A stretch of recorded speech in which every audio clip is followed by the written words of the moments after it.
针对着新北市邦桥某一间幼稚园发生家济囡仔饲药的案件，新北市政府今仔日是第4届召开记者会，说明司法案件进度。那市长侯友宜是头一届亲身出席，讲会守护囡仔健康，互家长安心。另外，市政府也开放有意愿进行囡仔头毛检测登记，到12中昼为止呢，已经有32个人表达意愿。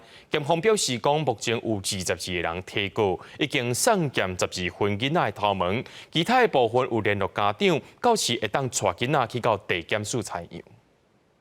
新北市幼稚园饲药案件风波继续讲假，新北市政府饲药案进度说明会第4天，市长侯友宜亲身出来说明。外面不管风风雨雨如何，我们一定要让第三方公正的司法单位第一个时间就启动了调查，能够还原事实是什么。但现阶段让孩子们安心以及健康的守护，新北市政府会全力以赴。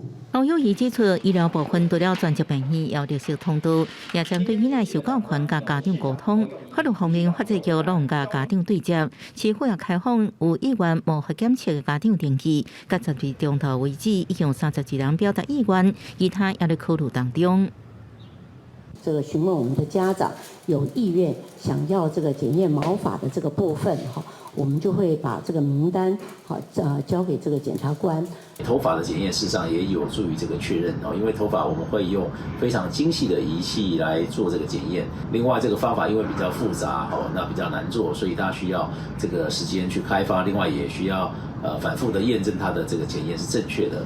目前要简化无化检验方法，上近3个月、上班6个月内应该能完成。新北地检署表示，已经有22位家长提告，已经采集送验12份无化检体，未采集的部分已经联络家长，带囡仔到新北地检来采集。如果这些孩子是我们自己的孩子，我们自己的孙子，那我们会有多难过？我们应该要将心比心，侯市长加油！一定要好好照顾小孩子。民进党总统参选人赖清德表示，囡仔健康上重要，强调请侯友宜或者是新北市政府赶紧成立医疗团队。记者综合报道。